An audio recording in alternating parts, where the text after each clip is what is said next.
الحمد لله نحمده ونستعينه ونستغفره ونؤمن به ونتوكل عليه ونعوذ بالله من شرور أنفسنا ومن سيئات أعمالنا من يهده الله فلا مضل له ومن يضلله فلا هادي له ونشهد أن لا إله إلا الله وحده لا شريك له ونشهد أن محمدا عبده ورسوله وصلى الله عليه وعلى آله وأصحابه وسلم. وقال الله تبارك وتعالى في القرآن المجيد: أعوذ بالله من الشيطان الرجيم، بسم الله الرحمن الرحيم. ومكروا ومكر الله والله خير الماكرين. صدق الله العلي العظيم وصدق رسوله النبي الكريم، ونحن على ذلك من الشاهدين والشاكرين والحمد لله رب العالمين. محترم واجب الاحترام معزز بزرگوں، ساتھیوں، بھائیوں، السلام علیکم ورحمۃ اللہ وبرکاتہ. اللہ رب العزت کا بے انتہا احسان، کرم اور فضل کہ جس نے ہم سب کو یہاں پر نماز سے قبل کچھ دیر یہاں پر بیٹھ کر اپنی غور و فکر کرنے کی توفیق نصیب فرمائی. اللہ رب العزت ہم سب کا یہاں پر بیٹھنا ہم سب کے لیے دنیا میں ہدایت اور ہم سب کے لیے آخرت میں نجات کا ذریعہ بنائے. یہ اسلامی اعتبار سے یہ دوسرا مہینہ سفر کا مہینہ، سفر المظفر کا مہینہ چل رہا ہے، اور میری جہاں تک کوشش رہتی ہے کہ اسلامی اعتبار سے جو مہینہ ہے اس اعتبار سے اگر کوئی اس میں تاریخی واقعہ پیش آیا ہے تو اس پر روشنی ڈالنے کی کوشش کرتا ہوں، تاکہ انسان مسلمان اپنی اسلامی تاریخ سے جڑے رہے. اور اپنی اصلاح کی کوشش بھی رہتی ہے کہ اس میں کہ نبی کریم صلی اللہ علیہ وسلم کا سیرت کا تذکرہ ہو یا صحابہ کرام رضی اللہ عنہم اجمعین کی سیرت کا تذکرہ ہو، کہ ہم اسلامی اعتبار سے، تاریخی اعتبار سے بھی ان کے ساتھ جڑے رہیں اور ہم سب کو واقفیت رہے. یہ اسلامی دوسرا مہینہ چل رہا ہے، اور اسلامی واقعات کے سلسلے میں یہ کہ اس میں ہجرت مدینہ جو آپ صلی اللہ علیہ وسلم اور باقی صحابہ نے مدینہ کی طرف ہجرت کی ہے، کہ وہ ہجرت اسی مہینے میں پیش آئی ہے. چونکہ میں نے گزشتہ دو جمعہ پہلے میں نے سیرت کا ایک سلسلہ شروع کیا تھا، جس میں سیرت کا ایک حصہ میں نے آپ حضرات کے سامنے پیش کیا تھا، وہ کہ نبی کریم صلی اللہ علیہ وسلم کے خاندان کا تعارف، کہ اللہ نے کہ اپنے محبوب پیغمبر محمد مصطفیٰ صلی اللہ علیہ وسلم کو جو خاندان دیا تھا، ان کا تعارف اسلامی اعتبار سے، تاریخی اعتبار سے، کہ اللہ نے کن کن اہمیت سے ان کو، کن کن انعامات سے ان کو نوازا ہوا تھا، اور باقی قوموں پر کہ اس خاندان کو کن کن فضیلتوں سے اللہ نے نوازا تھا. اس بار میں نے گزشتہ جمعہ روشنی ڈالی تھی کہ اب کہ نبی کریم صلی اللہ علیہ وسلم نے کہ جب صفا مروہ پر چڑھ کر، صفا پہاڑی پر چڑھ کر کے اعلان کر دیا، اللہ کی توحید کا اعلان کر دیا اور اپنی رسالت کا اعلان کر دیا، یہاں سے آپ کے دشمنوں نے آپ صلی اللہ علیہ وسلم اور ان کے غلاموں کو، ان کے ماننے والوں کو، ان کے فالورز کو ستانا اور پریشان کرنا شروع کر دیا. اور پریشان کرنا کہ نبی کریم صلی اللہ علیہ وسلم کو اسی موقع پر ہی پتھر پڑے ہیں، اور ابو جہل بدبخت نے اسی موقع پر نبی کریم صلی اللہ علیہ وسلم کو گالیاں بھی دی ہیں. اور یہاں سے یہ سلسلہ شروع ہوا کہ اب جو بھی ایمان لاتا کہ اب وہ ان کی طرف سے بنائی ہوئی ایک بھٹی ہے،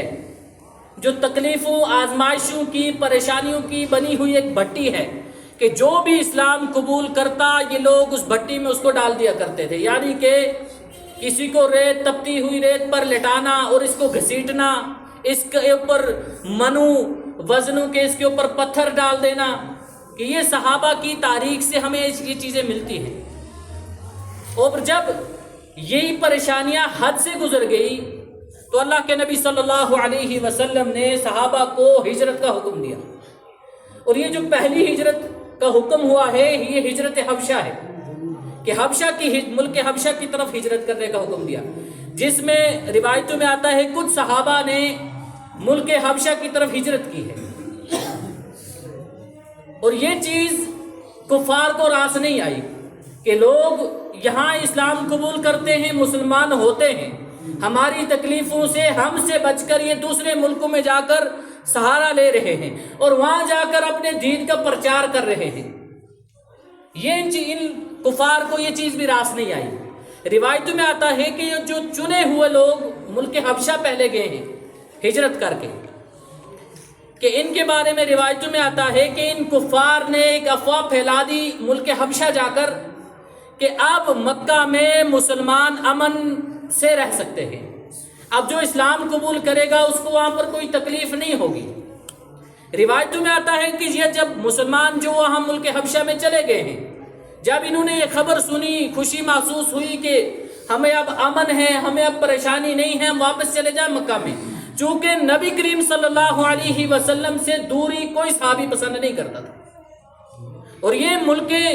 مکہ سے ملک حبشہ تک بہت بڑا فاصلہ ہے، کہ اتنی دوری اور نبی اکرم صلی اللہ علیہ وسلم کے چہرے انور کو بھی نہیں دیکھ سکنا، کہ یہ کوئی گوارا نہیں کر سکتا، کہ لوگوں نے صحابہ نے سنا کہ اب امن ہے، مکہ جا سکتے ہیں، یہ سارے ملک حبشہ والے واپس مکہ میں آ گئے۔ جب یہ مکہ میں یہ لوگ واپس آئے ہیں، روایتوں میں آتا ہے کہ کفار کو اب پھر سے موقع مل گیا کہ یہ لوگ ہمارے ہاتھوں سے نکل کر گئے تھے، اب واپس آ چکے ہیں، ہم کھل کر کے ان سے بدلہ لیں گے، اور اب ان کو بڑھا کر کے ان کو تکلیفیں، اذیتیں، پریشانیاں، ان پر آزمائشیں ڈالنے شروع کر دی، یہاں تک کہ نبی اکرم صلی اللہ علیہ وسلم کو حکم ہوا مدینہ کی ہجرت، مدینہ کی طرف ہجرت کرنے کا۔ اللہ کے نبی صلی اللہ علیہ وسلم نے صحابہ کو حکم دے دیا کہ ترتیب کے اعتبار سے، سہولت کے اعتبار سے جیسا تمہیں مناسب لگے کہ تم کس طرح نکل کر مدینہ جا سکتے ہو، آہستہ آہستہ نکلتے رہو۔ روایتوں میں آتا ہے کہ یہاں ایک موقع ایسا آیا کہ حضرت علی کرم اللہ وجہہ، حضرت ابوبکر صدیق رضی اللہ عنہ اور حضرت نبی اکرم صلی اللہ علیہ وسلم کے علاوہ جتنے مسلمان ہوئے تھے کہ کر کے سارے مدینہ میں چلے گئے۔ اب مدینہ کیا تھا کہ جب اسلام کا پرچار شروع ہوا، اسلام کی دین کی دعوت شروع ہوئی، نبی اکرم صلی اللہ علیہ وسلم نے اعلان کر دیا کہ اب مدینہ والے خطرہ ان کو کوئی نہیں تھا۔ یہ نبی اکرم صلی اللہ علیہ وسلم سے پہلے تو چھپ چھپ کر کے ملتے بھی تھے، اور اپنی اپنے ساتھ ہونے کا جو اظہار تھا وہ چھپ چھپ کر کے کرتے تھے۔ بعد میں علل اعلان انہوں نے اعلان کر دیا کہ جو بھی مدینہ آپ تشریف لے آئے، مدینہ میں آپ کے صحابہ تشریف لے آئے مدینہ میں، ہماری طرف سے ان کو امن بھی ہے اور ہماری طرف سے ان کو حفاظت کی گارنٹی بھی ہے کہ ہم کٹ جائیں گے، آپ کے ماننے والے یا آپ پر کوئی آنچ آنے نہیں دیں گے۔ یہ مدینے والوں کا ایمان اس وقت تھا، جو کہ مدینہ میں لوگ ایمان لا چکے تھے، اور کثیر تعداد میں مدینہ میں لوگ ایمان لا چکے تھے، کہ نبی اکرم صلی اللہ علیہ وسلم نے صحابہ کو حکم دے دیا، صحابہ بھی نکل گئے۔ اب 2 صحابی اور نبی اکرم صلی اللہ علیہ وسلم، روایتوں میں آتا ہے بچے ہیں مکہ میں۔ حضرت ابوبکر صدیق رضی اللہ عنہ کہ اللہ کے نبی صلی اللہ علیہ وسلم کی خدمت میں عرض کیا، رسول اللہ صلی اللہ علیہ وسلم کہ مجھے ہجرت کا کب حکم ملے گا؟ اللہ کے نبی صلی اللہ علیہ وسلم نے جواب دیا کہ ابو بکر انتظار کرو، صبر کرو کہ اللہ تمہارے لیے کوئی بہترین ساتھی منتخب کر لے۔ اور یہاں یہ سننا اور حضرت ابوبکر صدیق رضی اللہ عنہ کا صبر، اور ہر موقع پر حضرت ابوبکر صدیق رضی اللہ عنہ کی کوشش یہ ہوا کرتی تھی کہ میرا مال، میری جان، میرے اہل و عیال کسی طریقے سے بھی نبی اکرم صلی اللہ علیہ وسلم کی خدمت میں قربان ہو جائیں۔ حکم ہو گیا کہ انتظار کرو۔ ایک رات روایتوں میں آتا ہے کہ آپ صلی اللہ علیہ وسلم نے دستک دی حضرت ابوبکر صدیق رضی اللہ عنہ کے گھر پر۔ دستک دی، حضرت ابوبکر صدیق رضی اللہ عنہ نے دروازہ کھولا، نبی اکرم صلی اللہ علیہ وسلم کو اندر آنے کی اجازت دی، اندر چارپائی پیش کی۔ روایتوں میں آتا ہے آپ صلی اللہ علیہ وسلم نے فرمایا گھر میں کوئی بھی ہے اس کو باہر نکال دو، مجھے کوئی راز کی بات بتانی ہے۔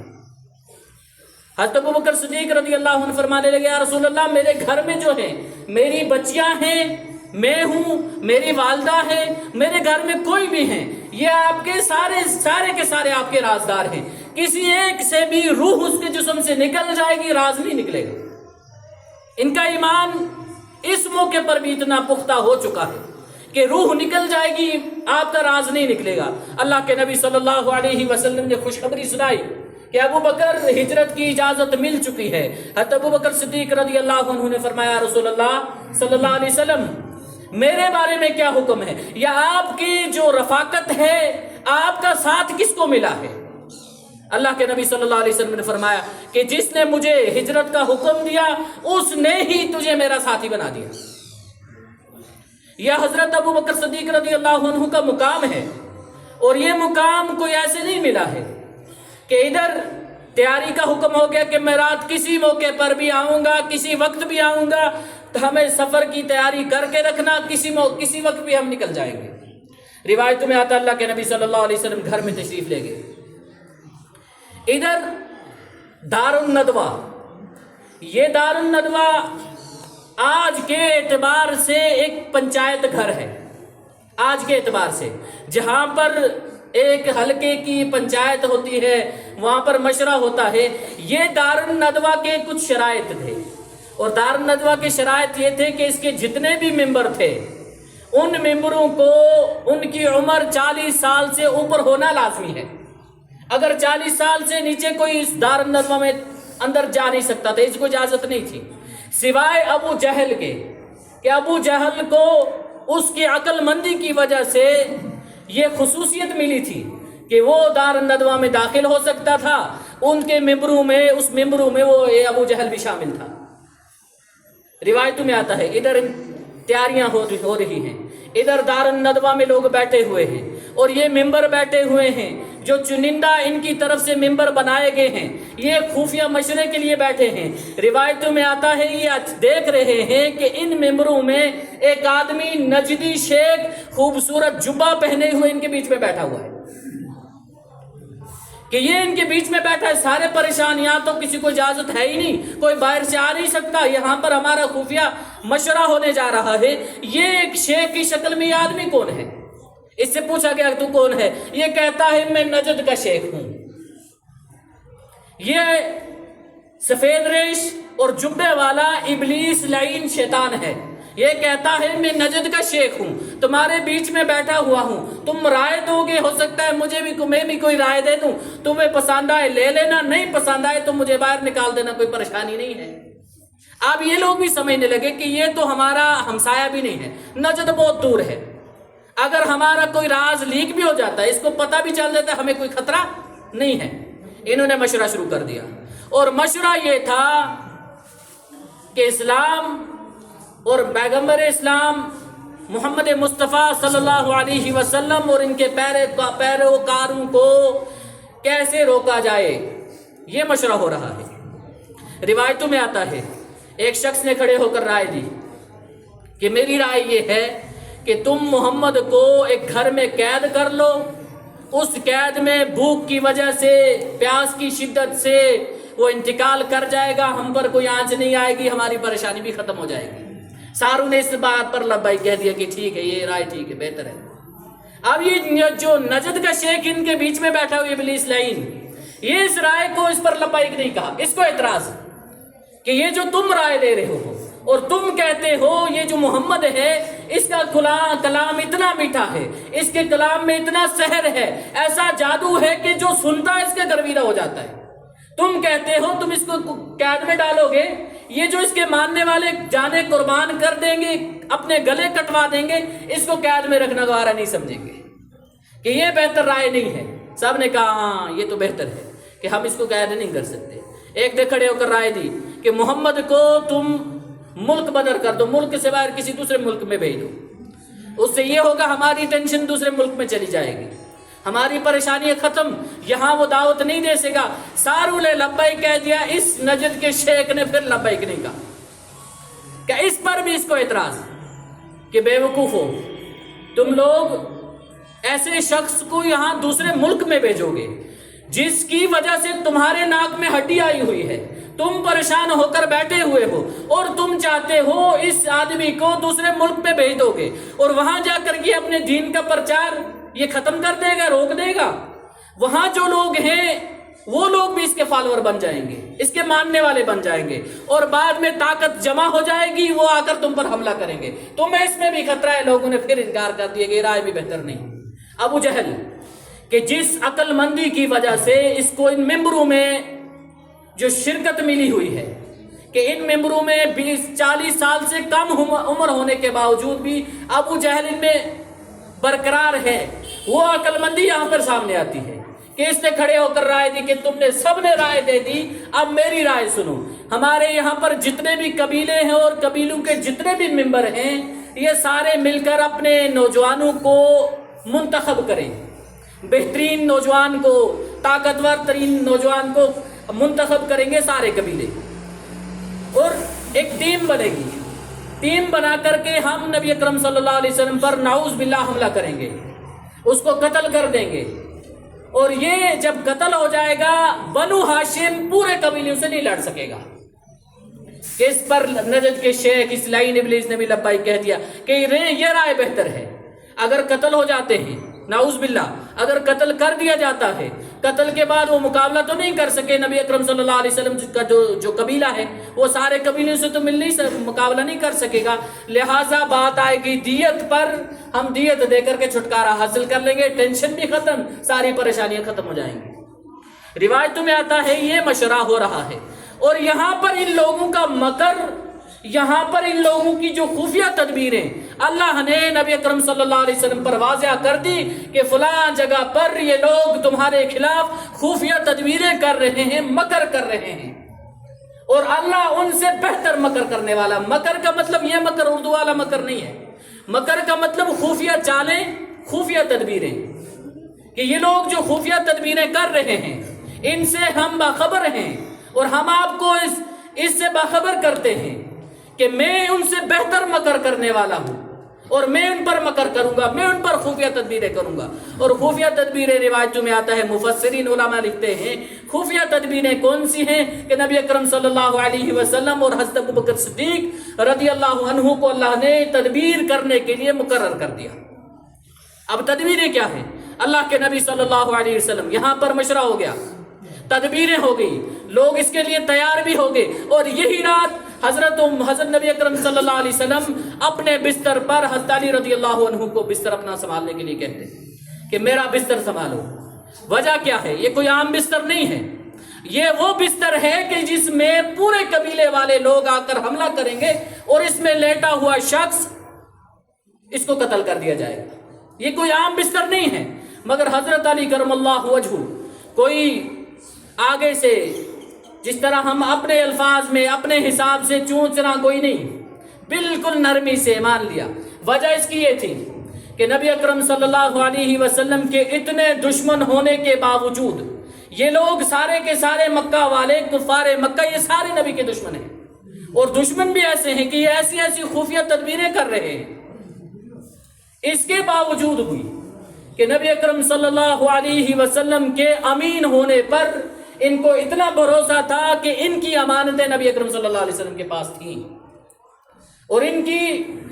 مال و دولت، ان کی امانتیں کہ نبی اکرم صلی اللہ علیہ وسلم کے پاس تھی، کہ یہ لوگ جانتے تھے اس وقت میں اگر کوئی امین ہے، کوئی اگر صادق ہے، تو وہ نبی اکرم صلی اللہ علیہ وسلم کی ذات اقدس ہے، کہ دشمن بھی ہیں، اپنا مال بھی ان کے پاس رکھا جا رہا ہے، اور نبی اکرم صلی اللہ علیہ وسلم نے امانتیں ان کے حوالے کرنے کے لیے حضرت علی کرم اللہ وجہہ کو اس پر مقرر کیا۔ روایتوں میں یہاں پر ایک چیز کہ یہاں امت کو سبق دیا جا رہا ہے کہ ہم امانت میں خیانت نہ کریں۔ آج مسلمانوں کے معاشرے میں ایک چیز یہ ہے کہ امانت جس کو مل جائے یا کوئی شخص کسی دوسرے کو امانت دے دے کہ یہ میری چیز تیرے پاس فلاں چیز میری تیرے پاس امانت ہے، وہ اب امید بھی نہیں رکھ سکتا کہ یہ چیز مجھے واپس ملے گی۔ اس کی زمین کا کوئی ٹکڑا ہے، کسی کو امانت کے لیے رکھوالی میں دے دیا، اب وہ امید نہیں رکھ سکتا کہ میری زمین اسی حالت میں مجھے ملے گی۔ حالات مسلمانوں کے اس طرح ہو گئے۔ نبی اکرم صلی اللہ علیہ وسلم نے تجارت بھی مسلمانوں کو سکھائی، نبی اکرم صلی اللہ علیہ وسلم نے معاملات بھی مسلمانوں کو سکھائے، معاشرت بھی مسلمانوں کو سکھائی، امانت داری بھی سکھائی، اور دیانتداری، صداقت، یہ ساری چیزیں امت کو سکھائی۔ باوجود یہ کہ آج مسلمان اس معاشرے میں لوگ کہ یہ تجارت، یہ بزنس، یہ نبی اکرم صلی اللہ علیہ وسلم سے منتقل شدہ یہ ایک امانت مسلمانوں کے پاس پہنچی ہوئی تھی کہ نبی اکرم صلی اللہ علیہ وسلم نے کم عمری میں تجارت کر کے دکھائی ہے، اور تجارت کہ کسی کا مال، حضرت خدیجہ الکبریٰ رضی اللہ عنہا کا مال لے کر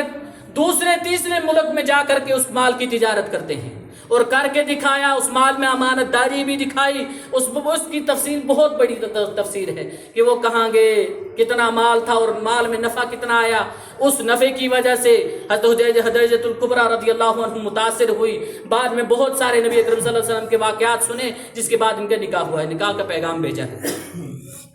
کہ آپ صلی اللہ علیہ وسلم نے تجارت کر کے بھی دکھائی۔ اور یہ تجارت مسلمانوں کے پاس ایک امانت ہے، مسلمانوں نے اس کو بھی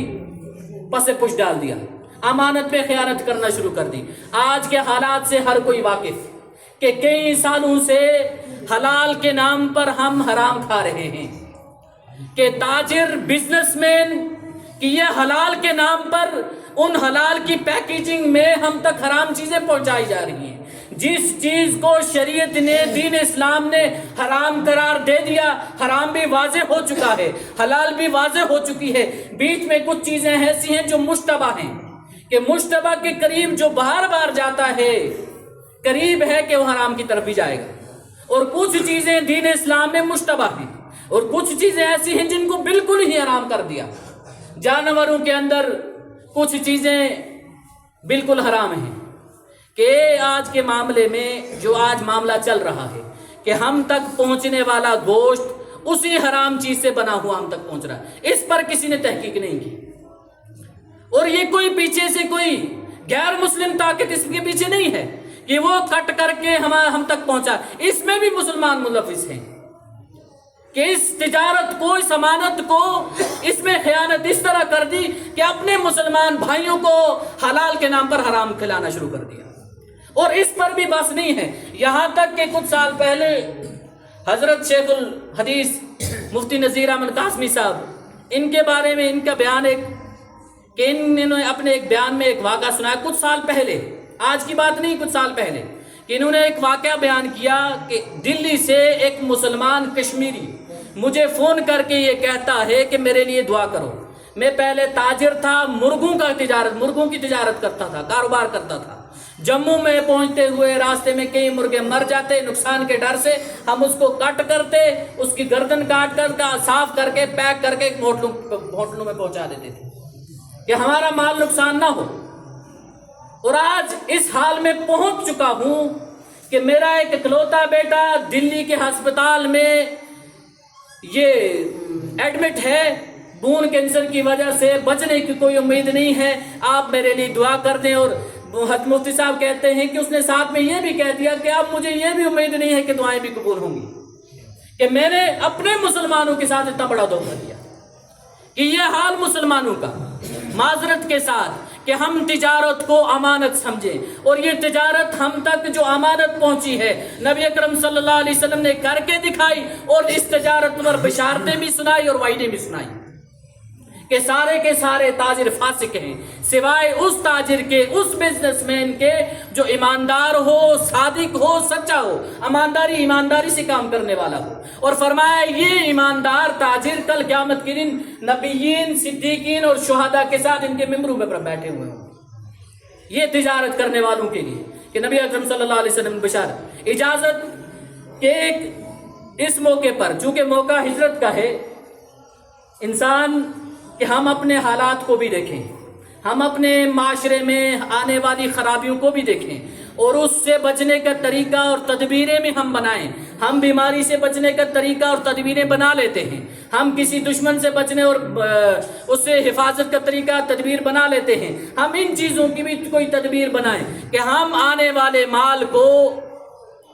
تحقیق کریں کہ مال ہم تک جو لقمہ پہنچ رہا ہے آیا وہ حلال ہے یا حرام ہے. یہ تحقیق لازم ہے کہ حضرت عبداللہ بن مسعود رضی اللہ عنہ کے زمانے کا ایک واقعہ کتابوں میں آیا ہے. مختصر کر کے میں آپ حضرات کے سامنے رکھوں کہ ایک شخص ایک تاجر کا انتقال ہو گیا. کچھ لوگوں نے مل کر کے اس کو دفن کرنا چاہا. یہ واقعہ میں نے پہلے بھی سنایا ہے, تازہ کرنے کے لیے میں آپ حضرات کے سامنے رکھوں کہ اس کو دفن کرنے کی کوشش ہوئی. ایک جگہ قبر کھودی گئی. دیکھا کہ جوں قبر کھودی, میت کو اتارنے والے ہیں, ایک بہت بڑا اژدہا نمودار قبر سے ہو گیا اور اس میت کی طرف لپٹنے لگا, اچھلنے لگا. ان لوگوں نے دوسری جگہ قبر کھودی, دوسری جگہ بھی یہ معاملہ, تیسری جگہ قبر کھودی, اسی طرح نمودار, ایک اژدہا نمودار ہوتا ہے, ان کی طرف اچھلتا ہے, ان کو لقمہ بنانے کی کوشش کر رہا ہے. ان لوگوں نے میت کو چھوڑا اور روایتوں میں آتا ہے, کتابوں میں علامہ لالقائی رحمۃ اللہ علیہ لکھتے ہیں کہ یہ لوگ سارے مل کر کے حضرت عبداللہ بن مسعود رضی اللہ عنہ کی خدمت میں گئے ہیں. یہ ایک صحابی اس دور میں بہت جلیل القدر صحابی ہیں. ان کے پاس گئے کہ اس طرح ایک واقعہ پیش آیا ہے, ہمارا ساتھی تاجر ہے, معاملات اس کے یہ ہیں کہ ہم جس جگہ قبر کھودتے ہیں ایسا معاملہ پیش آ رہا ہے, کوئی اس کا آپ حل نکالیں. کتابوں میں لکھا ہے کہ حضرت عبداللہ بن مسعود رضی اللہ عنہ نے ان سے صاف کہہ دیا کہ یہ کوئی گناہوں کا وبال ہے, اس کے گناہ کسی گناہ کا وبال ہے. تم جس جگہ بھی اس کی قبر کھودو گے حالات ایسے ہی پیش آئیں گے, لہٰذا ایک کام کرو, جہاں پر قبر کھودی ہے اس میں اس کو دفن کر دو. لوگوں نے قبر کھودی, جو اس کو قبر میں رکھا, ایک اژدہا آیا, اس کو اپنی لپیٹ میں لے لیا, نکل گیا. لوگ پریشان ہیں. اس کے گھر میں گئے, اس کے گھر والوں سے جا کر کے پوچھتے ہیں آخر اتنے بڑے عذاب کی وجہ کیا ہے؟ کہ اس کے گھر والے کہتے ہیں کہ یہ سبزی اور فروٹ کا بزنس کرتا تھا اس زمانے کے اعتبار سے بھی, کہ یہ اوپر 1 نمبر مال رکھتا, نیچے چھپا کر کے 2 نمبر مال, اس 1 نمبر مال کی آڑ میں 2 نمبر مال, خراب مال, سڑا گلا مال بھی بیچ دیا کرتا تھا. ہم اس کو روکتے کہ یہ چیز غلط ہے, یہ کہتا یہ کام نہ کروں پیٹ کیسے پلے گا. حرام کمائی جو ہے وہ اسی طرح کی جاتی ہے جس طرح ہمارا آج حال ہے کہ ہم میں کئی لوگ ایسے ہیں کہ صرف 1 نمبری سے مال کمایا جا ہی نہیں سکتا, کہ 2 نمبری اس میں ہونی ضروری ہے.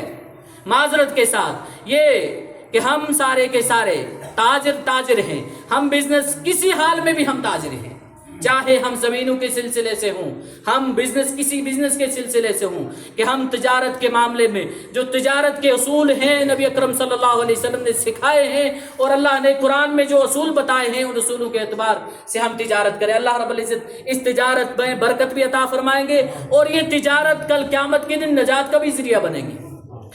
یہاں پر کہ نبی اکرم صلی اللہ علیہ وسلم کے گھر میں حضرت علی رضی اللہ عنہ کو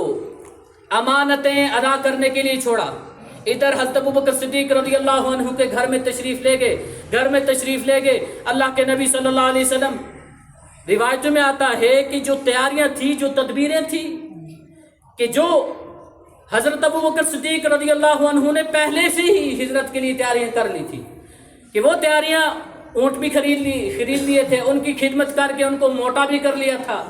اور سامان جو تھا سفر کا سامان وہ سارا کا سارا تیار کر کے بیٹھے ہوئے تھے. روایتوں میں آتا ہے کہ اپنے گھر والوں کو اس کام میں لگا دیا کہ اونٹ والوں کو اس پر مقرر کر لیا کہ تو فلانے دن غار سور کے پاس یا غار ہرا کے پاس اونٹ لا کر کے رکھ دینا. اپنے بیٹے کو اس کام پر لگا دیا کہ پورے دن تو مکہ میں جا کر ان لوگوں کی مجلسوں میں بیٹھنا, یہ لوگ کیا کیا مشورے کرتے ہیں آ کر کے تو نے شام کو سارے کے سارے مشورے میں سنانے. اور بیٹیوں کو خدمت کے لیے لگا دیا, ایک غلام کو لگا دیا کہ تو جو بکریاں چراتا ہے غار سور کے آس پاس تو بکریاں چرانا, کہ ہم جب جائیں گے ہمارے پاؤں کے نشانات ان بکریوں کے کھروں کی وجہ سے ختم ہو جائیں, اور شام کو یہ بکریاں غار سور کے سامنے, اس کے منہ کے سامنے لا کر کے رکھ دینا, کہ جس سے اس بکریوں کا تازہ دودھ نبی اکرم صلی اللہ علیہ وسلم کو پیش کیا جائے. کہ ہر موقع پر کہ اللہ کے نبی صلی اللہ علیہ وسلم نے حضرت ابوبکر صدیق رضی اللہ عنہ کے مال کو ایکسیپٹ کیا ہے، قبول کیا ہے. اور روایتوں میں آتا ہے کہ اس واحد یہ موقع ہے کہ اللہ کے نبی صلی اللہ علیہ وسلم نے حضرت ابوبکر صدیق کی طرف رضی اللہ عنہ کی طرف سے جو اونٹنیاں پیش کی گئی تھی اس کو ایکسیپٹ نہیں کیا. شرط یہ لگائی کہ تم مال مجھ سے لے گا، یہ اونٹنی مجھے بیچے گا تب میں اونٹنی لوں گا جو سفر میں استعمال ہونے والی ہے. کہ اب ہجرت کا سفر یہاں سے چلا. اس کے دو حصے ہیں، ایک غار حرا تک اور دوسرا غار حرا سے مدینہ تک. کہ میں کوشش کروں گا اس جمعہ کو اس موقع پر کہ غار حرا تک کا جو سفر ہے اس کو مکمل کروں. جہاں پر یہ جگہ خالی ہے اس کو پر کر لیں. آگے صفوں میں بہت جگہ خالی ہے، اس کو پر کریں. ایک ایک دو بندوں کی جگہ خالی ہے تاکہ پیچھے پریشانی نہ ہو.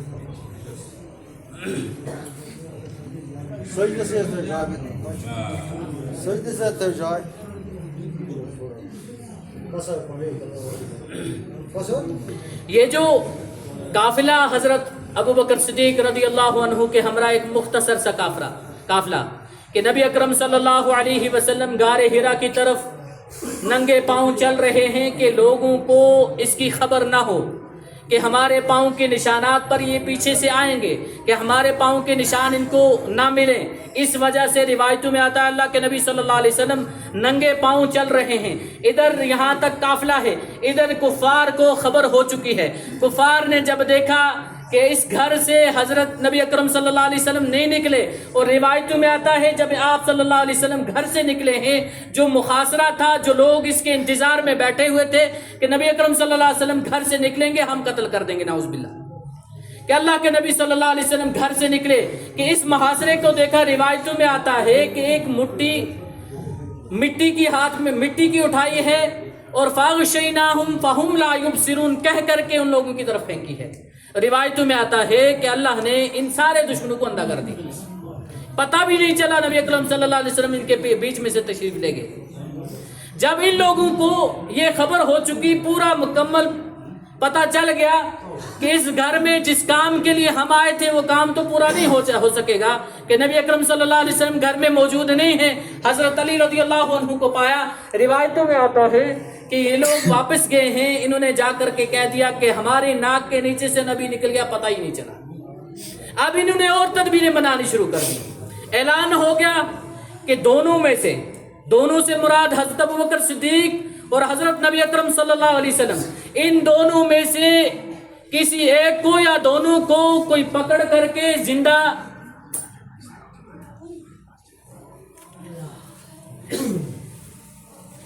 کہ ان دونوں کو زندہ یا قتل کر کے ان کے سروں کو کوئی لائے گا، اس کو ایک سر کے بدلے 100 اونٹ انعام ملیں گے. یہ کفار کی طرف سے ایک بڑا اعلان، اور یہ اعلان کوئی عام اعلان نہیں تھا. اس وقت کا ایک اونٹ آج کے ایک جہاز کے برابر، اس وقت کا ایک اونٹ آج کی لگژری ایک بڑی گاڑی کے برابر، کہ وہ لوگ اس وقت اس اونٹ کی اتنی قیمت تھی کہ صحرا میں چلنے کے لیے کوئی جانور اس قابل اونٹ سے بہتر کوئی جانور صحرا میں چلنے کے لیے نہیں تھا. اور یہ پہاڑوں پر بھی چل سکتا تھا، ریتیلی زمین پر بھی چل سکتا تھا. اس کو اس چیزوں کی، زمین کی جو مزاج کی، اس کو کوئی فکر نہیں تھی. روایتوں میں آتا ہے اعلان ہو گیا. اعلان جب ہوا ہے کفار کے بڑے جو لشکر، ایک پہلے انہوں نے ایک قافلہ تیار کیا تھا، ایک ٹیم تیار کی تھی، اس کے علاوہ بھی لوگ اس لالچ میں پڑ گئے کہ ہم کسی طریقے سے بھی ہم نبی اکرم صلی اللہ علیہ وسلم کا تعاقب کریں، ان کو پکڑ کر کے لائیں اور انعام کی جو رقم ہے، انعام کے جو اونٹ ہیں ہم حاصل کر لیں. روایتوں میں آتا اللہ کے نبی صلی اللہ علیہ وسلم غار ثور تک پہنچے. اب قدم یہاں پر اللہ کے نبی صلی اللہ علیہ وسلم کے زخمی ہو چکے ہیں. حضرت ابوبکر صدیق رضی اللہ عنہ نے دیکھا کہ اللہ کے نبی صلی اللہ علیہ وسلم کے قدم مبارک زخمی ہو چکے ہیں، اب اوپر نہیں چل سکیں گے. روایتوں میں آتا ہے اپنا کندھا پیش کیا، حضرت نبی اکرم صلی اللہ علیہ وسلم کو غار کے منہ تک پہنچا دیا اٹھا کر کے، اور باہر کھڑا کر کے. روایتوں میں آتا ہے حضرت ابوبکر صدیق رضی اللہ عنہ غار کے اندر گئے ہیں. اندر گئے کہ میں دیکھ کر کے آؤں غار کے حالات، کوئی جانور نہ ہو، گندگی نہ ہو، کوئی پریشانی نہ ہو، صفائی کر لوں. نبی اکرم صلی اللہ علیہ وسلم انتظار کر رہے ہیں. حضرت ابوبکر صدیق رضی اللہ عنہ کہ اپنے کپڑے، اپنی قمیض، اپنی پگڑی یہ پھاڑ کر کے اس کی صفائی کر رہے ہیں، اس سوراخوں کو بند کر رہے ہیں کہ کوئی سوراخ باقی نہ رہے، کہ کسی سوراخ سے کوئی تکلیف دینے والا جانور نکل آئے اور میرے محبوب کو نقصان پہنچا سکے۔ جب صفائی ہوگی،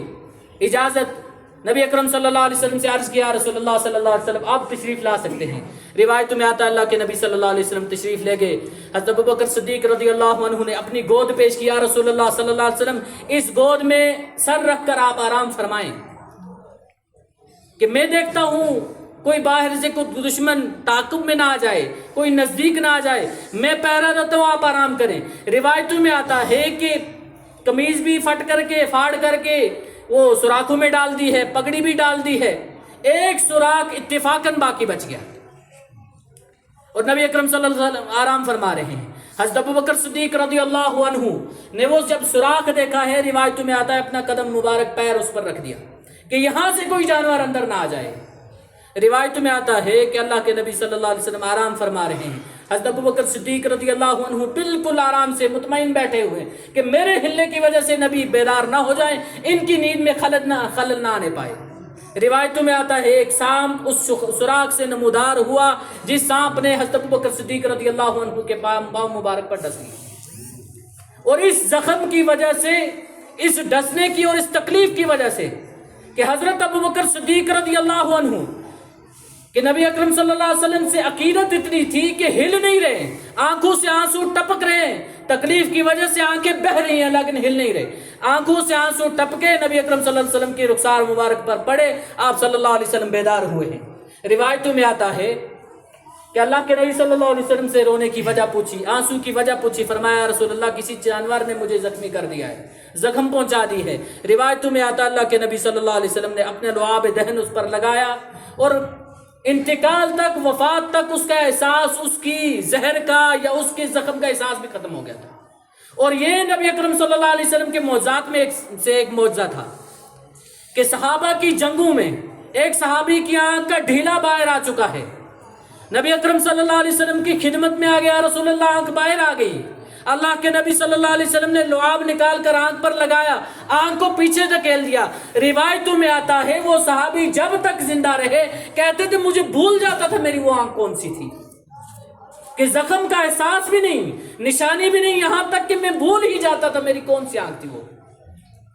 اور بازو کٹ چکا ہے، معجزہ ایسا ہے، بازو کٹا ہوا ہاتھ میں لے کر کے آ رہے ہیں، رسول اللہ بازو کٹ چکا، لڑ نہیں سکتا،